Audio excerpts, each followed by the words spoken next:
Hello everyone, welcome to Cashcroft TV. My name is Kalen Ashcroft. Thank you very much for watching this episode of Ages of Empires, where we will be going through all the major world empires throughout history. In this episode, we will be covering Thebes and Corinth. So we have sort of proportionally focused a bit more on the Greek city-states. We will only be focusing on the four major city-states that over time, which would be Athens, Sparta, Thebes, and Corinth. So these will be the last of the four city-states that we will be covering. However, we've also covered some leagues as well. But nonetheless, these Greek city-states were a bit smaller than some of the other empires that we've covered. However, the information we have on these Greek city-states is much more detailed, so I think it's important to still include them. Nonetheless, in this series, we will cover a leader as well from each empire. In this case, we will have Epaminondas of Thebes and Periander of Corinth. So two important leaders, firstly because neither are included in Plutarch's Parallel Lives. So I have a series on Plutarch's Parallel Lives called Ancient Greek and Roman History, and Epaminondas Plutarch did actually write a life for Epaminondas, but it was lost, so it's nice that we can cover him here, and Periander is also not covered in Plutarch's Parallel Lives. So, without further ado, and at the end as well, we will also have a comparison between the two in the style of Plutarch's Lives to learn a little bit more about both leaders and their respective empires.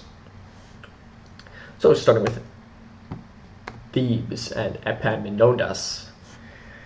So, the history of Thebes, an ancient Greek city-state, is marked by periods of both prosperity and decline. Thebes was situated in a region of Boeotia, and its history is closely intertwined with the broader political landscape of ancient Greece, as we shall see. Therefore, we seek to find a detailed account of both its rise and fall of this important city-state. So the rise early history, Thebes was founded in the early 4th millennium, so 4000 BC supposedly, and played a significant role in the early history of Greece. But little is known up until around the 6th century BCE. Therefore, on the slide I put 600 to 146 BCE. But nonetheless, there was a population supposedly in Thebes as far back as the 4th millennium. It was initially a Mycenaean settlement and later became an important center in the Boeotian region. In Homer's Iliad, Thebes was often called the seven-gated Thebes, to distinguish it from the 100-gated Thebes in Egypt. So, as we noted in some of the Egypt episodes, there was a city in ancient Egypt called Thebes, and there's still a city there today. In the 6th century BCE is sort of where our history begins, as the Thebans were first brought into hostile contact with the Athenians. So this is when they first got into a battle, who helped a small village of Plateau to maintain its independence against them. So Thebes was trying to control Plateau, but Athens helped defend Plateau. And in 506 BCE, they repelled an inroad into Attica. So their sort of first enemy was Athens. The aversion to Athens best serves to explain apparently unpatriotic attitude which Thebes displayed during the Persian invasion of Greece in 480 to 479 BCE. So as far back as we knew, they did not seem too partial to Athens, and therefore did not overly support them in the battle, the Persian invasion, later in 480 to 479 BCE. Though a contingent of 400 was sent to Thermopylae, the famous Battle of Thermopylae, and remained there with Leonidas before being defeated alongside the Spartans, so they did fight alongside the Spartans, the governing aristocracy soon after joined King Xerxes I of Persia with great readiness and fought zealously in the Battle of Plateau in 479 BCE. So then they supported Sparta for a time against Persia, but rather than join Athens in its attempt to repel the Persians, they actually fought alongside Xerxes I. However, the victorious Greeks, excluding Thebes, subsequently punished Thebes by depriving it of the presidency of the Boeotian League, and an attempt by the Spartans to expel it from the Delphic Amphictyonic League as well was frustrated by the intercessions of Athens. So they were sort of punished by the broader Greek community for joining sides with the enemy, the Persians, at the time. Further on the Persian Wars, they were from 479 to 490 to 479 BCE. Thebes initially hesitated to join the Greek city-states in resisting the Persian invasion, as mentioned. However, it eventually played a crucial role in the Battle of Plateau on the wrong side, but nonetheless, they were defeated. But later came the Peloponnesian War. Thebes emerged as a major power during the Peloponnesian War between Athens and Greece, as biographed by Thucydides, The History of the Peloponnesian War, from 431 to 404 BCE, between Athens and Sparta. Should be actually titled Between Sparta and Athens, because Sparta was actually the more powerful power, and Athens came up as a competitor against Sparta, but Sparta won, so perhaps it should be called Sparta, the war between Sparta and Athens, but often it's called Athens and Sparta alphabetically. And they initially allied with Athens, so this time showing allegiance to Athens, but Thebes later switched sides and joined the Peloponnesian League, led by Sparta. As for the Theban hegemony, after the Peloponnesian War, Thebes, led by the military genius Epaminondas, who we will cover in a specific biography, rose to prominence in the 4th century BCE. The city formed the Boeotian League and became the dominant force in central Greece, as we will see on the map.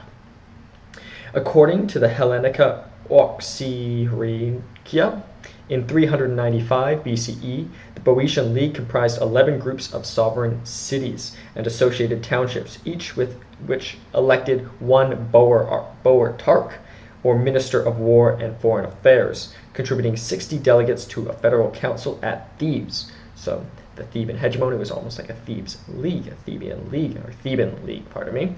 and supplied a contingent of about 1,000 infantry and 100 cavalry to the federal army. A safeguard against undue encroachment on the part of the central government was provided by the councils in the individual cities, in which all important questions of policy had to be submitted for ratification.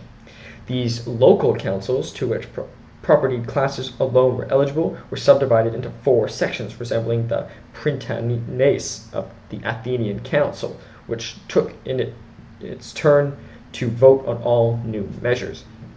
So in the Federalist Papers, Federalist number 18, Alexander Hamilton and James Madison note that the Confederacy of the United States was most analogous to the Amphictyonian and the Achaean League. I wonder why he did not include the Theban hegemony, because it seems like it was some confederation, but maybe it was even more federal. But one thing that the Alexander Hamilton and James Madison noted was that they had a common enemy, and they also had a common religion. So it's not necessarily true that all the city-states under the Theban hegemony had the same religion, because unlike the Amphictyonic League, where they all went to Delphi, there wasn't necessarily a religious center. But maybe there was, so maybe it would have been a better analogy. Furthermore, 2 boeotarchs were provided by Thebes itself, but by 395 BCE, Thebes was providing 4 boeotarchs, so they did have the most power in the hegemony, including 2 who had represented places now conquered by Thebes, such as Plateau, Skolos, Aerthae, Scaphae, Orchomenos, Hysae, and Tanagra each supplied 1 of them. Haliartus, Lebadea, and Coronia supplied 1 in turn, and so did Achaphea, Copae, and Chaeroneia.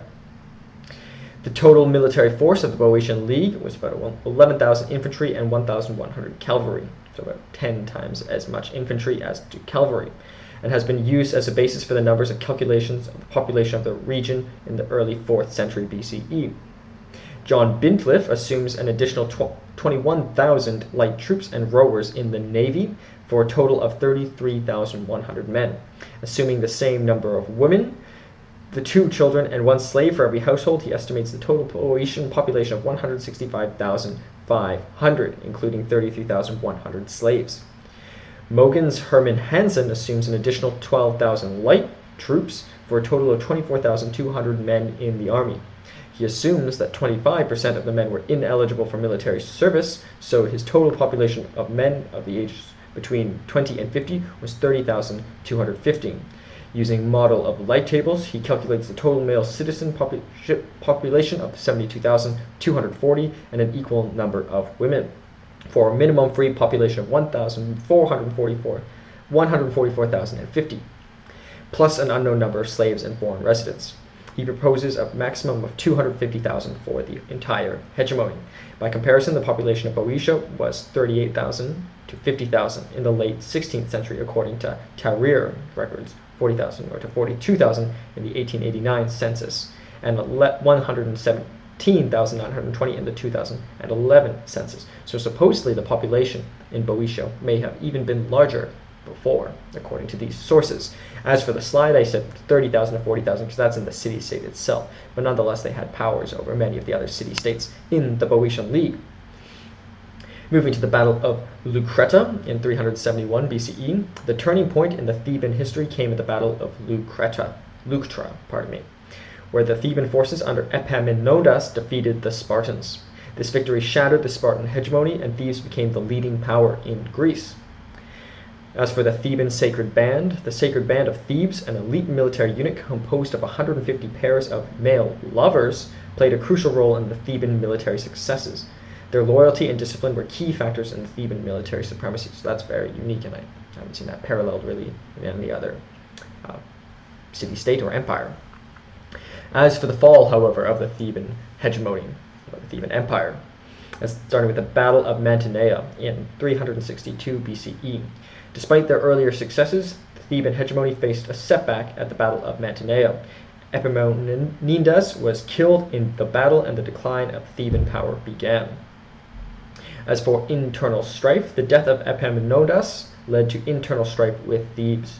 Rivalries between factions weakened the city-state's political and military strength. As for wars with Macedonia, Thebes' conflict with Macedonia, particularly under King Philip II, who we have a biography earlier in this series, and later his son Alexander the Great, further weakened the city. Thebes resisted Macedonian dominance, leading to the famous devastation at the Battle of Chaeronea in 338 BCE. So sort of a picture of how Greece on a very high level worked was. Sparta was sort of the leading land power. Athens came more and more powerful, gaining control of the sea, but Sparta held them back and defeated them in the Peloponnesian War. However, the Thebans slowly became the leading power after the Battle of Mantinea, but nonetheless all of Greece was eventually sort of conquered by Philip II and later Alexander the Great. As for the destruction by Alexander the Great, after the Battle of Chaeronea, Alexander the Great demanded the surrender of Thebes. When the city resisted, Alexander decisively defeated and destroyed Thebes in 335 BCE. The city was razed to the ground, and its population was either killed or enslaved. As for rebuilding and decline, Thebes was later rebuilt, but it never fully recovered its former glory. The city remained a shadow of its former self during the Hellenistic period and Roman era. Thus, and there was the battle also. They were defeated and ultimately conquered, like the rest of Greece, by the Romans in 146 BCE, particularly the Battle of Corinth, as we shall discuss in the Corinth episode, or Corinth portion of this episode. Thus, Thebes rose to prominence during the 4th century BCE, but had a long history dating back to the 4th millennium, but faced a decline due to internal conflicts, wars with Macedonia, and ultimately the destructive campaign of Alexander the Great. Despite its fall, Thebes left a lasting impact on Greek history, especially during the period of hegemony under Epaminondas. Get that pronunciation right as we move into the biography of Epaminondas of Thebes. So a specific leader of Thebes, after having covered its rise and fall. So the early life of Epaminondas. Epaminondas was born in 418 BCE. And was an influential statesman and military leader in ancient Greece. Little is known about his early life, but he likely received a solid education reflecting the intellectual and philosophical climate of Thebes at the time. So this life has been lost by Plutarch. If Plutarch's work remained, we would know much more about his early life, as Plutarch is usually quite detailed with their early lives. As for his education, Epaminondas is said to have been a student of the philosopher Lysis of Tarentum, and he developed a deep interest in philosophy and the arts. His education played a role in shaping his intellectual and strategic abilities. As for his military career, Epaminondas rose to prominence in the military and political spheres of Thebes during the 5th and 4th centuries BCE. His military career is marked by several significant achievements, which we shall highlight. starting with the Peloponnesian War from 431 to 404 BCE, so he was involved in this war. Epaminondas served as a hoplite, heavy infantryman during the Peloponnesian War, gaining valuable military experience, so starting as a sort of a low-ranking soldier in the Peloponnesian War. As for the Battle of Leuctra in 471 BCE, now at this time he was a bit older, the turning point in Epaminondas' career came at the Battle of Leuctra, where he commanded the Theban forces against the Spartans. So before having fought on the sides of the Spartans in the Peloponnesian War, later fought against them in the Battle of Leuctra. Employing innovative tactics such as the oblique formation and the concentration of force on one wing, Epaminondas achieved a decisive victory. This battle shattered Spartan hegemony and established Thebes as the dominant power in Greece.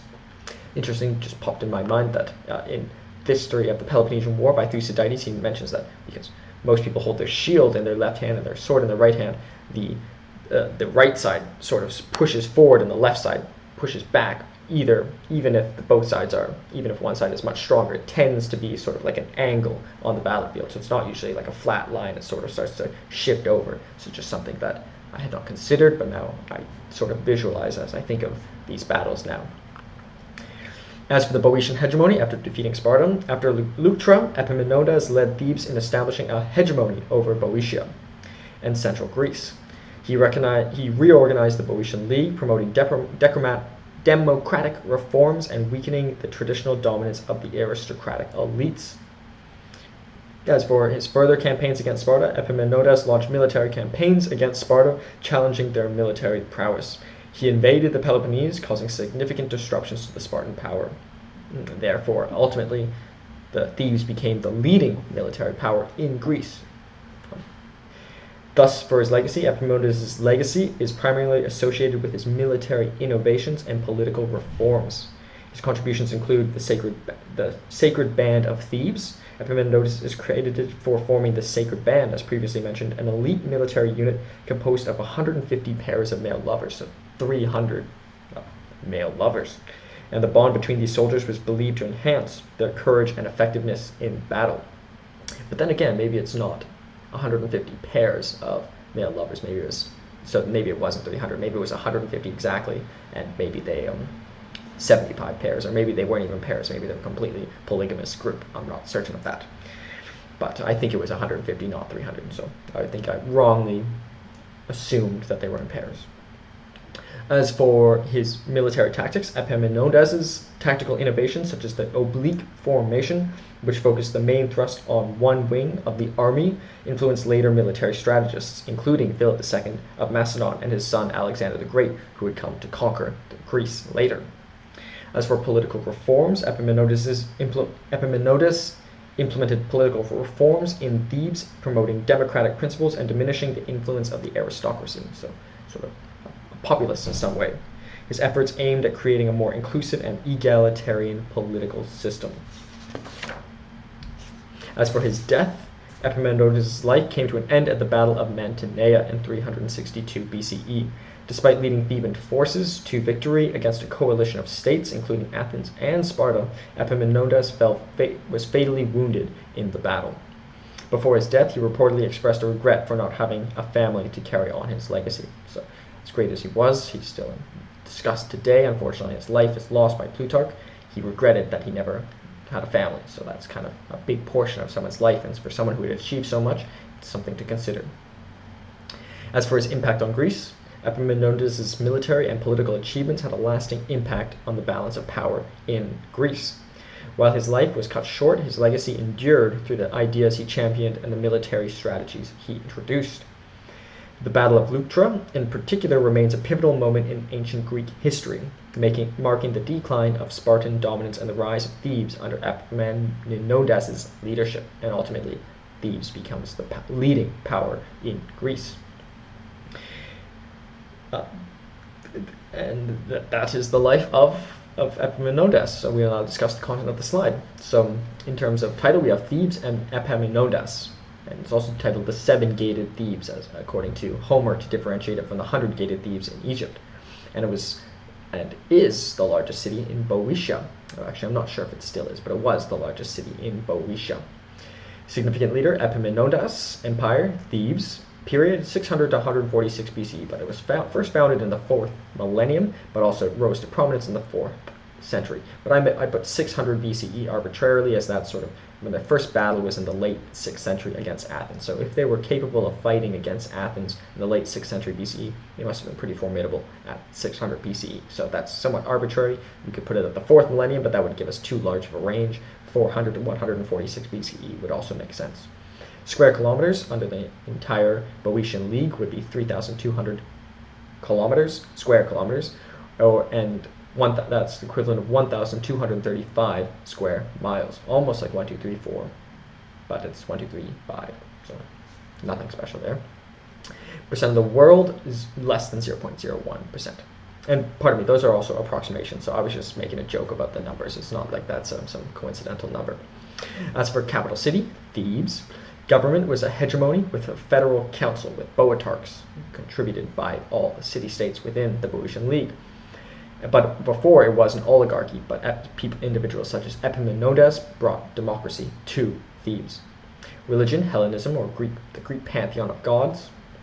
In population of Thebes itself was 30 to 40,000, but the Boeotian League could have been up to 250,000, which may even be larger than some of the populations in the region today, according to some scholars. In the top left, we have an image of Epaminondas in defending Pelopidas at the siege of Mantinea, where he ultimately died in 385 BCE, by a painting by William Rainey in 1900 AD. So the painting was much later, so that's not certainly what it looked like, but nonetheless it shows a testament to how sort of influential he still is over almost 2,000 years, or over 2,000 years later. And to the right of that, we have the ruins of Thebes by some unknown author, but sort of give us a beautiful picture of what it might have looked like, for the ruins at least, after the Battle of Mantinea. To the right of that, we have a statue of Pindar, who is a Greek poet who came from Thebes. Below that, we have the silver stater of Thebes, which was in currency from 405 to 395 BCE, or that's perhaps when it was produced. And it includes a Boeotian shield, so showing the importance of battle, but also defense. It wasn't a sword, they put it as a shield. And the head of a bearded Dionysus, who was the winemaking, orchards, fertility, festivity, ritual madness, and religious ecstasy god. So interesting stuff. Athens obviously loved wisdom, but perhaps Thebes was a bit more of a party city because they had the god of wine on their coin, also known as Bacchus. Below that we have the ruins of, below that we have a view of Thebes in a painting by Hugh Williams, painted in 1819, but perhaps from a later date, but still we can get a picture of sort of the landscapes. It's got mountains, surrounded by mountains, etc. And to the right we have some ruins as well of ancient Thebes. Today we can sort of get a feel for their complexity of their architecture. And in the top right we have a map of Greece under the Theban hegemony during its peak from 371 to 362 BCE. So the lightest yellow shows the Boeotian hegemony. So it sort of even cuts down into Sparta, the Peloponnese. Athens is over here, Attica. Athens an allied state, so look how small Athens is. Look how sort of divided the Spartan and allied states were, and then here's all of the Theban hegemony, which was the largest at its time. So sort of most people, I think, discuss Sparta and Athens a lot, but Thebes for a time, and even to the latest times, up until Alexander the Great and Philip II of Macedon, was for a time the most powerful city-state, or most powerful hegemony, or most powerful league in ancient Greece. So that is Thebes and Epaminondas. We will now discuss Corinth, another very important city-state that is less discussed. So the rise and fall of Corinth, the ancient Corinth. Starting with its rise, its early history. Corinth, situated on the narrow stretch of land known as the Isthmus of Corinth, had a rich and ancient history. The city-state was a major center of Mycenaean civilization, so we noted that the Thebans also came supposedly from Mycenaean descent in the 2nd millennium BCE, so perhaps sometime after Thebes, however, and played a crucial role in maritime trade because they had the isthmus, which is a thin strip of land that could control trade on either side of the land to get. So people had to carry their goods over the small isthmus. So they had a very, very valuable and strategic point. We usually discuss the map later, but we can point it out right here. Corinth is right around here, whereas the isthmus technically there, but here's the isthmus. As for colonization, Corinth engaged in significant colonization efforts, establishing colonies such as Corsica, which is in modern Corfu. Corcyra. Corsica is different. Corcyra, which is in modern Corfu, and Syracuse in Italy, in Sicily, Italy. This contributed to Corinth's economic prosperity through control of trade routes and resources. So Athens wasn't the only maritime city-state. Corinth was also, for a very early time, also, and maybe even for a time, more influential in terms of maritime trade. Athens, coming up to the Peloponnesian War, did become the dominant maritime power, but nonetheless they were ultimately defeated by Sparta anyways. But Corinth was probably one of the most other significant maritime leaders.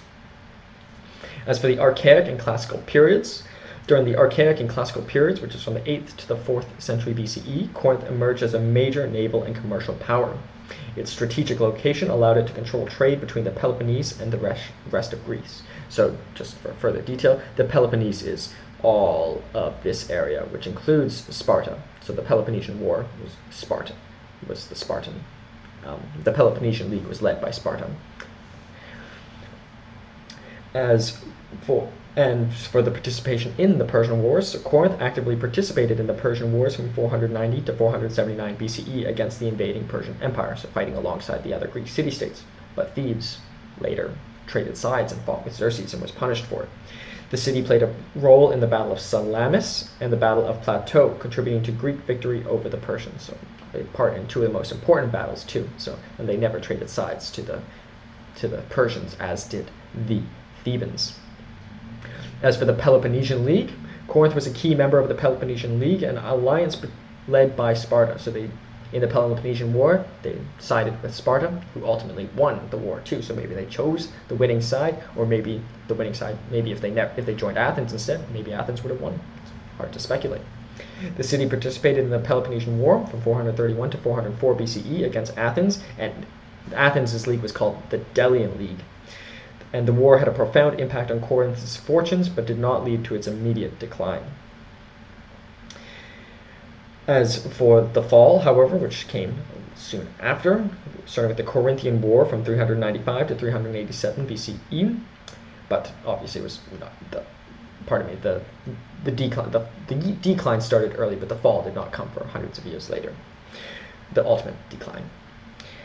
Corinth played a significant role in the Corinthian War, a conflict that involved Sparta, Corinth, Thebes, and Athens, so the four major city-states that we've covered.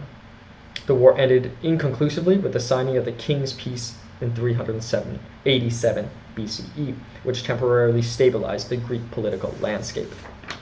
But still not a great war for the Corinthians.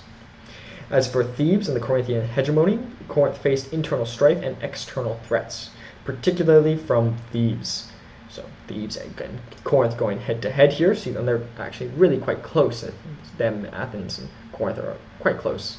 But Athens is actually, I would say, a little bit closer to Corinth. But maybe they're equidistant, I would say, approximately. As for and further rivalries with Macedon, and as noted, the Theban hegemony came to rule over almost the largest portion of Greece, so Corinth never got to that size, so it wouldn't be able to fend off Thebes. But nonetheless, Macedon came for them both. Corinth's decline continued with the rise of Macedon under Philip II. The Battle of Chaeronea in 338 BCE, where Philip II defeated a combined Greek force, including Corinth, marked the end of the independent Greek city-state's military power. As for Macedonian domination, after the death of Philip II, his son Alexander the Great asserted Macedonian control over Corinth.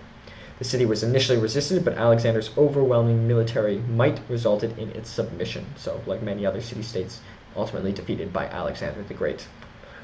But it was Philip II who got that momentum going, so I hope you check out or have checked out my episode on the and Macedonian Empire, where we have a specific biography of Philip II. I also have a biography of Alexander the Great, paired with Julius Caesar in history of ancient Greek and Roman history series, which I'm thankful if you've checked out, and if you have not, I'd be grateful if you do.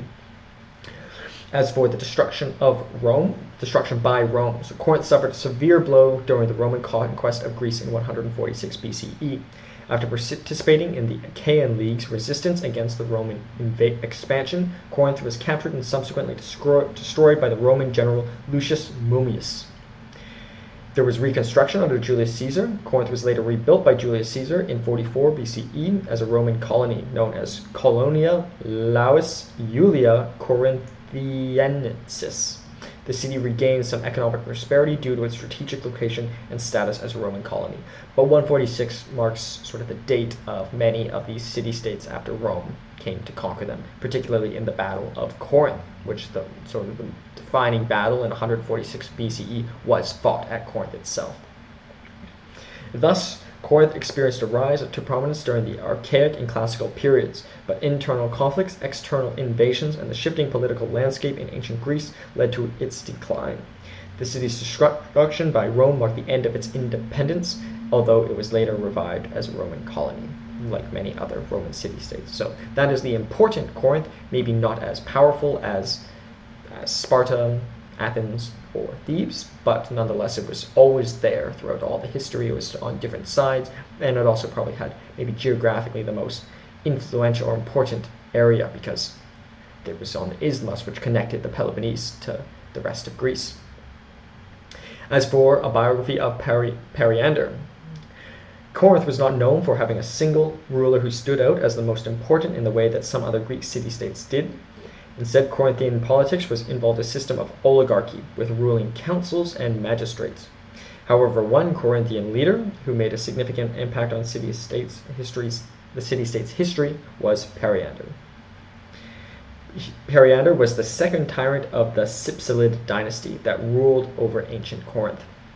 Periander's rule brought about the prosperous time in the Corinthian history, as his administrative skill made Corinth one of the wealthiest city-states in Greece. So today, tyrant is often considered a bad term. Tyranny is considered one of the three forms of government under Montesquieu, but even under Montesquieu, he sort of doesn't necessarily say tyrannies are bad. And as we've covered, some tyrants actually were good for the city-states. But tyrant, by definition, is just one who sort of seizes power and controls with an iron fist and has centralized authority. But some actually did have prosperity. So, as several accounts state that Periander was a cruel and harsh ruler, however, so maybe not one of the good tyrants. But others claim that he was fair and just king who worked to ensure the distribution of wealth in Corinth was more or less even. So, mixed opinions regarding this individual. So, wealth redistribution is sometimes good and sometimes bad. So, how much taxation do we need is an impossible question to answer definitively from that. But it could be defined at one specific time, but over a long period, I think taxation must change. So, was Periander's redistribution efforts important or not? Was he doing it too much? It's hard to say, but both sides have been argued. He is often, but nonetheless, trying to make it even might be a little bit too much. That might be erring on socialist or communist, which is actually first envisioned, I would say, by, as far as I know, by Plato. In Plato's Republic, it is sort of a socialist state he envisioned. But to have equal wealth, Sparta was absolutely socialist in that nobody had any wealth at all. But it's obviously not a capitalist society Periander was endeavoring to create. But maybe that was right for the time. He's often considered one of the 7 sages of Greece, men of the 6th century BCE who were renowned for centuries of their wisdom. So in the series I also have on history of leaders of thought, we've covered some of the 7 sages. 7 sages are the other 7 sages are Thales, Solon, Cleobulus, Chilon, Bias, and Pittacus. So Thales was the first of the 7 sages, which I have a biography of, and Solon I also have an episode on, paired with Polycolon. Solon and Polycolon in ancient Greek and Roman history, one of the earlier lives in Plutarch's Parallel Lives. So if you watch many of these episodes or listen to many of these episodes, I hope some of these ideas are starting to come together. As for his early life, Periander was born around 665 BCE, and he was the son of Cipelus, who was the tyrant and autocratic ruler of Corinth. So his father was the first of a series of tyrants. Cipselus ruled Corinth for 3 decades, 30 years, and upon his death in 627 BCE, Periander succeeded him. As for his rule and his achievements, under his tyranny, Periander is often classified as one of the 7 sages of Greece, as previously mentioned, a group of philosophers and statesmen known for their wisdom. However, Periander's rule was marked by tyranny, characterized by an autocratic control over Corinth.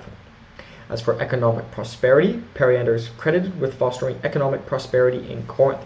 He invested in infrastructure projects, including the construction of a dialkos, a paved track for ships to be transported across the isthmus of Corinth, significantly adding to the value of Corinth. So it used to be, before such things, a boat would have had to go all the way around here, or be dismantled and carried across, or dragged even. But they created this, to get the word again, dialkos, a paved track for ships, so furthering the value of Corinth and its maritime power, which facilitated trade and boosted Corinth's economic standing. As for cultural and artistic patronage, Periander was a patron of the arts and culture. Under his rule, Corinth flourished as a center of artistic and cultural activity. This period is often referred to as a time of the Corinthian Renaissance. So, tyrant though he may have been, he was still promoted the arts, which is of importance. As for his expansion of Corinth's influence, Periander sought to expand Corinth's influence beyond its borders. He engaged in diplomatic relations and alliances with other Greek city-states, contributing to Corinth's prominence and broader political landscape of ancient Greece. So, although he wasn't closed in, he also was able to negotiate and deal with other leaders in other city-states. As for his challenges and controversies, with his strife with the Corinthian aristocracy, Periander faced opposition from the aristocracy in Corinth, who resented his autocratic rule. He took measures to consolidate his power, leading to tensions within the city-state. As for his alleged tyranny, while Periander's reign brought prosperity to Corinth, his methods were often harsh. Some ancient sources depict him as a tyrant who ruled with an iron fist, suppressing dissent and using force to maintain control. As for his legacy, his architectural and art engineering achievements, Periander's contributions to Corinth's infrastructure, including the construction of the dialkos, left a lasting impact on the city's economic and trade capabilities. Once again, the dialkos was a paved track for ships to be transported across the isthmus of Corinth. As for his cultural and intellectual legacy, despite his controversial rule, Periander's era is remembered as a period of cultural and intellectual growth in Corinth. The city became a hub for artistic and philosophical endeavors. As for the influence on later rulers, Periander's autocratic style rule set a precedent for later Corinthian rulers. While Corinth's political system continued to evolve, the legacy of Periander's reign influenced subsequent leaders. Periander's rule, marked by both achievements and controversy, played a crucial role in shaping Corinth's history during the critical period of economic and cultural development. His impact on Corinth's infrastructure and cultural scene left a lasting legacy on the contribution of the city-state's historical significance in ancient Greece. So very, very nuanced leader. He was a tyrant, but also a lover of the arts. He was wealth redistribution, but he was also pushing for equal wealth, which maybe went too far. He clashed with the aristocracy, but maybe the aristocracy were not so good themselves either. So very nuanced. And he's considered one of the 7 sages, so certainly quite wise as well. But he also inherited the tyranny from his father, so maybe if his father wasn't a tyrant, maybe he wouldn't have been capable of becoming a tyrant.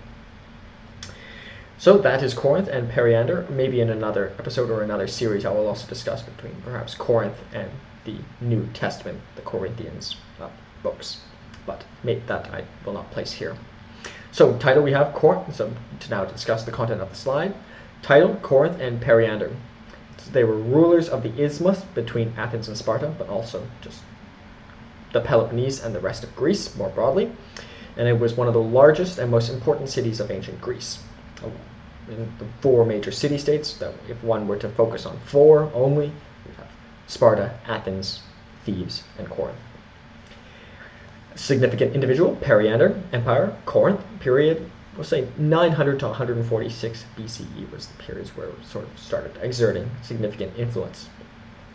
Modern location, Greece, number of square kilometers, only 7 to 10, so probably as small as we covered, a city-state, but it nonetheless exerted a large influence on the region, and also had sort of colonies as well, so those could also be included, and even though maybe we can also include their naval supremacy, but nonetheless only 7 to 10 square kilometers was the area of the city-state.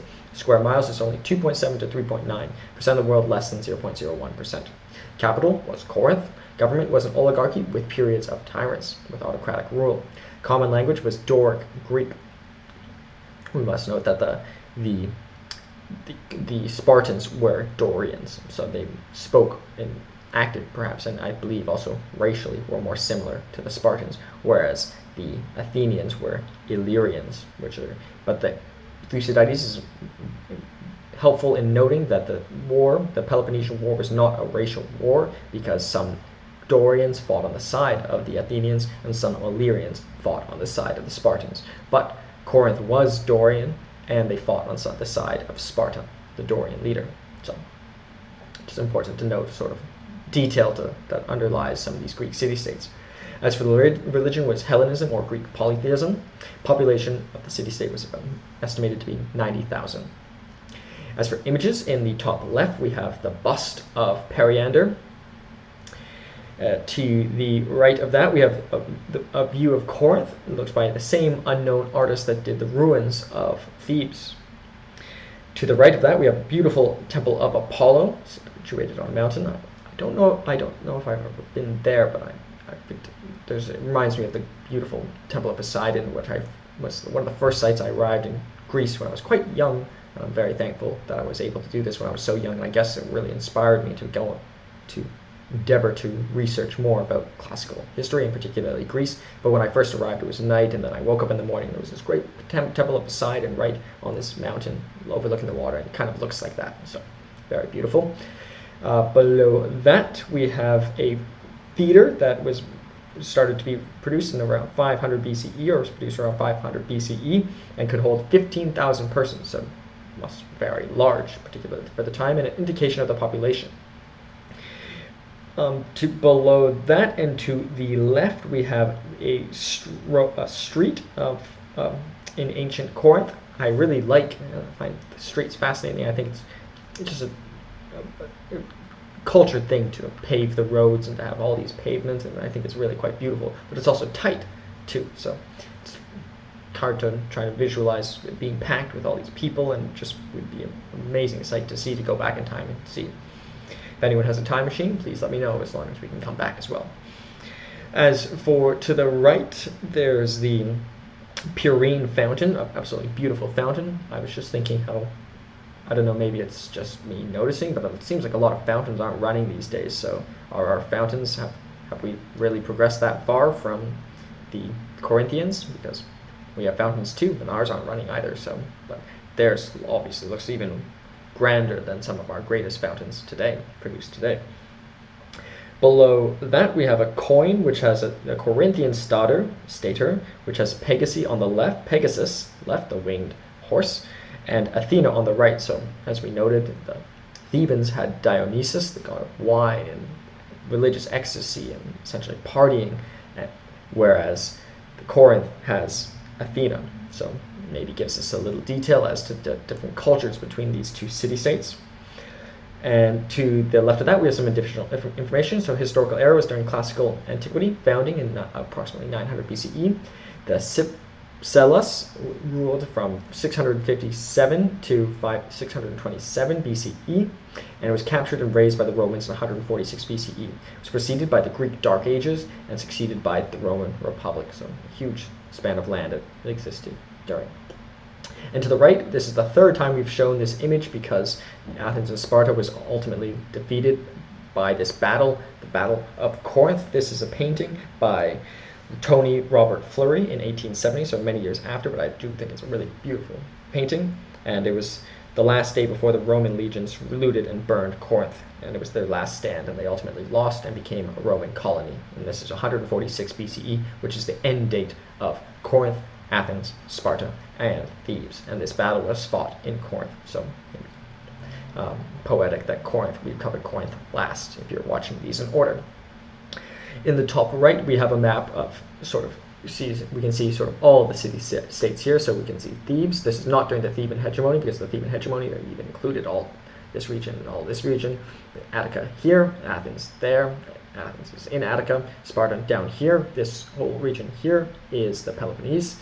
And Thebes, so our major city-states: Thebes, Corinth, Sparta, and Athens. There's other important city-states, but those are the major ones we have focused on. And yeah, that is Corinth and Periander, and we will now move into a comparison between the two leaders as inspired by Plutarch to learn a bit more about both of them, leadership, and their respective empires. So Epaminondas of Thebes and Periander of Corinth. As Epaminondas of Thebes and Periander of Corinth were two influential figures in ancient Greece, but they lived in different times and played distinct roles in the history of their respective city-states. Therefore, we'll seek to find a comparison to see how they differed from each other, and sort of learning how they're like. There's a great quote in the start of Anna Karenina: "All similar, all great families, or all happy families are the same, and all dysfunctional families are dysfunctional for different regions." Somewhat paraphrasing it. So all their all their differences are for different reasons, but sort of the perfect person is all the same. So it's probably more important, I find, to find where they're different, and that's likely where we'll find their defects as well. As for their time period, for some background, Epaminondas lived during the 5th and 4th centuries BCE, particularly in the late 4th century BCE was when his heyday was. Periander, he lived during the 7th and 6th century BCE, primarily in the 7th century BCE.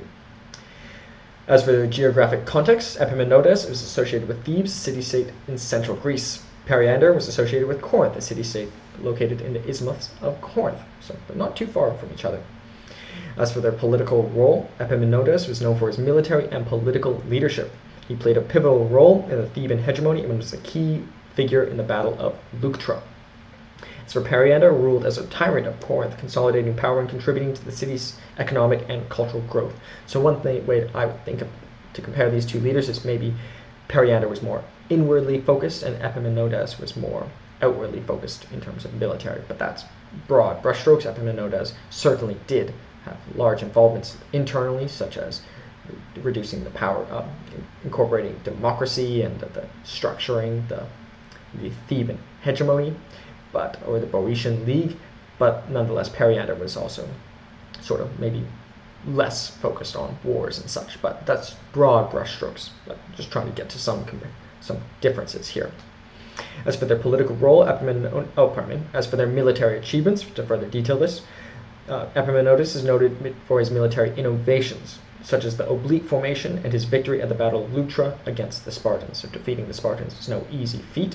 I don't think there was a time when the Corinthians defeated the Spartans, so significant achievement by Epaminondas, and to have created military formations such as the oblique formation is something unique that many great military strategists never produced their own military formations. Periander, while he was not primarily known for his military exploits, Periander did contribute to Corinth's naval strength and overall prosperity. So he did have foresight in seeing the importance of a navy, but nonetheless, Athens became the leading naval power. It was insufficient to defeat Sparta. As for their leadership styles, Epaminondas focused on military and political leadership. He implemented democratic reforms in Thebes and established the Theban hegemony through military success. Periander ruled Corinth as a tyrant, known for his autocratic style. His reign is associated with both economic prosperity and suppression of the opposition. So Epaminondas was more on the democratic side, decentralization of power, whereas Periander was more on the tyrant side, certainly, centralization of power. But in terms of economy, that did not discount Periander from being successful in creating economic prosperity and suppression for opposition. And in terms of Epaminondas being focused on democracy, did not weaken the state, as they were still able to lead the Theban hegemony and win many military successes. So both systems seem to have worked for both of them. As for their cultural contributions, Epaminondas is not particularly known for his cultural contributions. His legacy is more closely tied to his military strategy and political reforms. whereas Periander contributed to cultural and artistic growth of Corinth, fostering a period often referred to as the Corinthian Renaissance. So, tyrant though he was very important in creating the Corinthian Renaissance, and he's considered one of the 7 sages. So, very intellectual himself. As for legacy, Epaminondas is remembered for breaking the Spartan dominance, his military tactics, and the establishment of the Theban hegemony. His legacy endured through primarily his military strategy. Periander, on the other hand, left a lasting impact on the Corinthian economic prosperity, cultural development, and engineering projects. His autocratic rule also influenced later Corinthian rulers. So, perhaps we could see Epaminondas as more military focused and Periander more sort of internally focused, but Epaminondas generally has a more positive view, whereas Periander is often criticized for his iron fist that he may have ruled by. But maybe if we were ever to find the Lost Plutarch's Parallel Life of Epaminondas, maybe we might find that he was even more similar to Periander, or maybe even more different. As for their reception, Epaminondas is generally viewed positively for his military acumen and contributions to Theban power. Periander is evaluated with more nuance due to his tyrannical rule, which brought prosperity but also raised concerns about oppression. So, sort of a more positive outlook on Epaminondas and sort of more negative to middle, some are positive for Periander, but so Epaminondas is more positively viewed. Thus, while both Epaminondas and Thebes and Periander of Corinth were influential figures in ancient Greece, they operated in different periods, faced different challenges, and made distinct contributions to military, political, and cultural spheres in their respective city-states. Epaminondas is often celebrated for his military and political achievements, while Periander is remembered for his autocratic rule and contributions to Corinth's cultural, economic, and artistic prosperity, as well philosophical as being one of the 7 sages. So, thank you so much for watching this episode of Ages of Empires, where we covered Thebes and Epaminondas and Corinth and Periander. This is Ages of Empires. My name is Kalen Ashcroft. I'm very grateful for your support, and I very much hope and would be grateful if you continue to do so. Thank you so much.